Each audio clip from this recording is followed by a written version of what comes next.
Hey traders, TG Watkins here. So the merger between Thinkorswim and Schwab continues, and I woke up this morning to having Thinkorswim want me to log in on the Schwab side of the program. And so when I did get in there, none of my settings were there. I had maybe a workspace that was saved, and then I opened it, but none of my proprietary indicators, none of my specific stuff, nothing was saved. I'm like, great, now what am I going to be doing today? So a couple things I figured out that you guys are probably going to be dealing with as well. You can see here that the original Thinkorswim is green. Okay, so if you log into there, you're going to have all of your normal settings. I don't know how much longer this is going to be. I think I heard something like November. And so you need to get all your stuff transferred over to the other one. And how you switch between these two is you go to the gear down here and you can switch between Schwab and TD Ameritrade. So when you click on Schwab and you say save, notice how everything is blue. Okay, that's how you know the difference between the Schwab side and the original Thinkorswim side. So let me come in here, I'll get back to the Thinkorswim side and show you guys what to do as far as saving all your settings. All right, so once you actually get into the Thinkorswim side, there are a couple different things that you can do.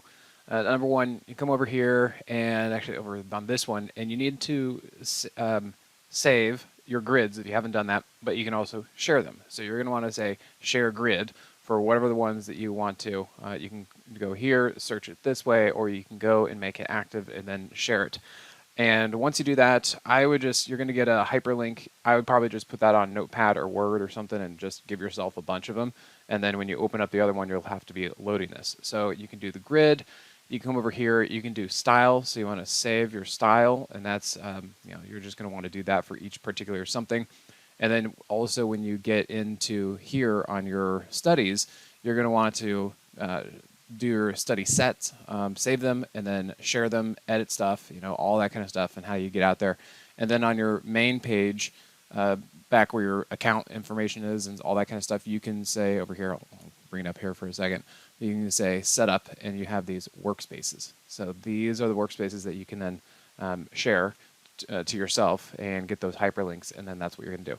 Then once you log back into the Schwab side of Thinkorswim, you'll go back up here to setup and you'll say open shared item. You'll just keep doing that for all of them.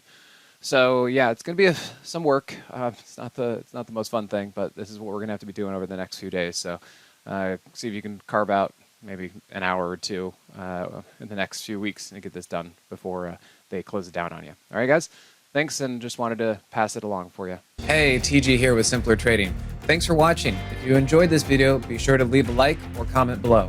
Also, make sure to subscribe and click that notification bell so you can stay up to date with my market analysis. Or you can join my free newsletter with the link in the description. Good trading, and I'll see you at the next video.